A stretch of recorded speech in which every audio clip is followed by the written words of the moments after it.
Hello बच्चों, मैं आपका विज्ञान शिक्षक कमलेंद्र हूँ। आज हम लोग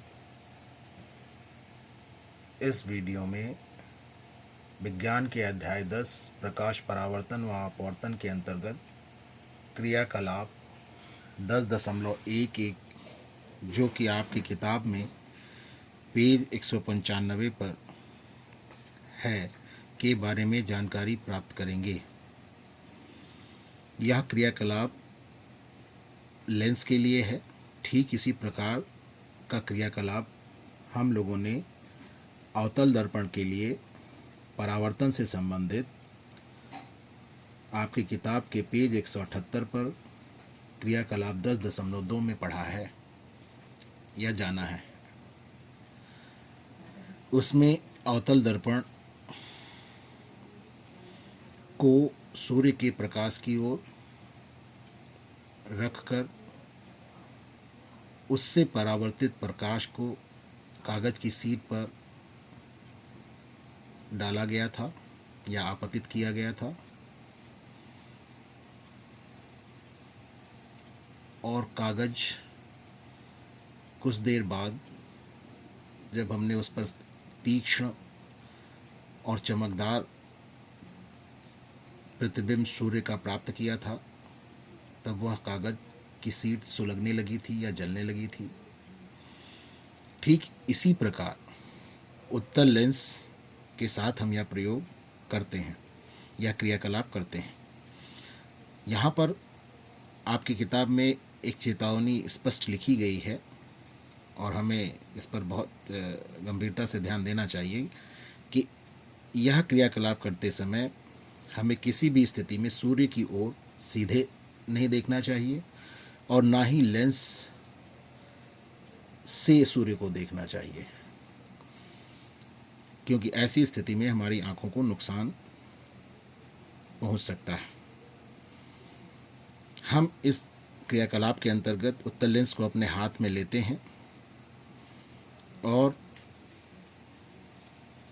सूर्य के प्रकाश की किरणों को उस पर आपतित होने देते हैं, और इस प्रकार लेंस के दूसरी ओर एक कागज की शीट रखकर सूर्य का तेज चमकदार प्रतिबिंब उस कागज की शीट पर प्राप्त करते हैं।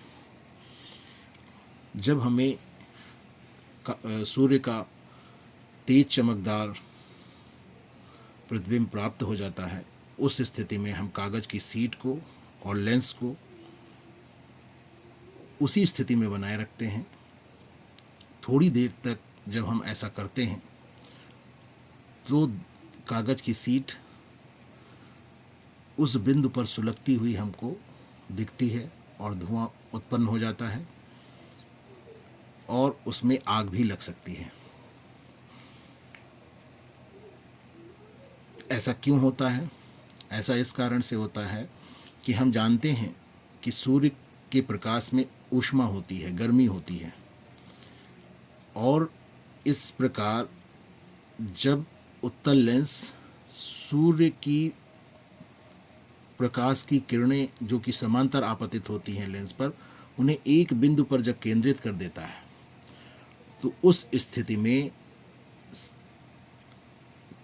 किरणों की ऊष्मा एक ही बिंदु पर केंद्रित हो जाती है, जिसके कारण अत्यधिक ऊष्मा उत्पन्न होती है और इसी कारण कागज सुलगने लगता है या जलने लगता है। यहाँ पर सूर्य का चमकदार प्रतिबिंब, तेज चमकदार प्रतिबिंब हमें लेंस के दूसरी ओर प्राप्त होता है, क्योंकि यहाँ अपवर्तन के पश्चात हमें प्रतिबिंब प्राप्त हो रहा है। और जब दर्पण के साथ किया जाता है तो परावर्तन की क्रिया के फलस्वरूप हमें चमकदार प्रतिबिंब प्राप्त होता था और वह हमें दर्पण के सामने प्राप्त होता था। तो यह अंतर हमें दर्पण में और लेंस में समझना है। इस वीडियो में बस इतना ही। शेष अगले वीडियो में। धन्यवाद।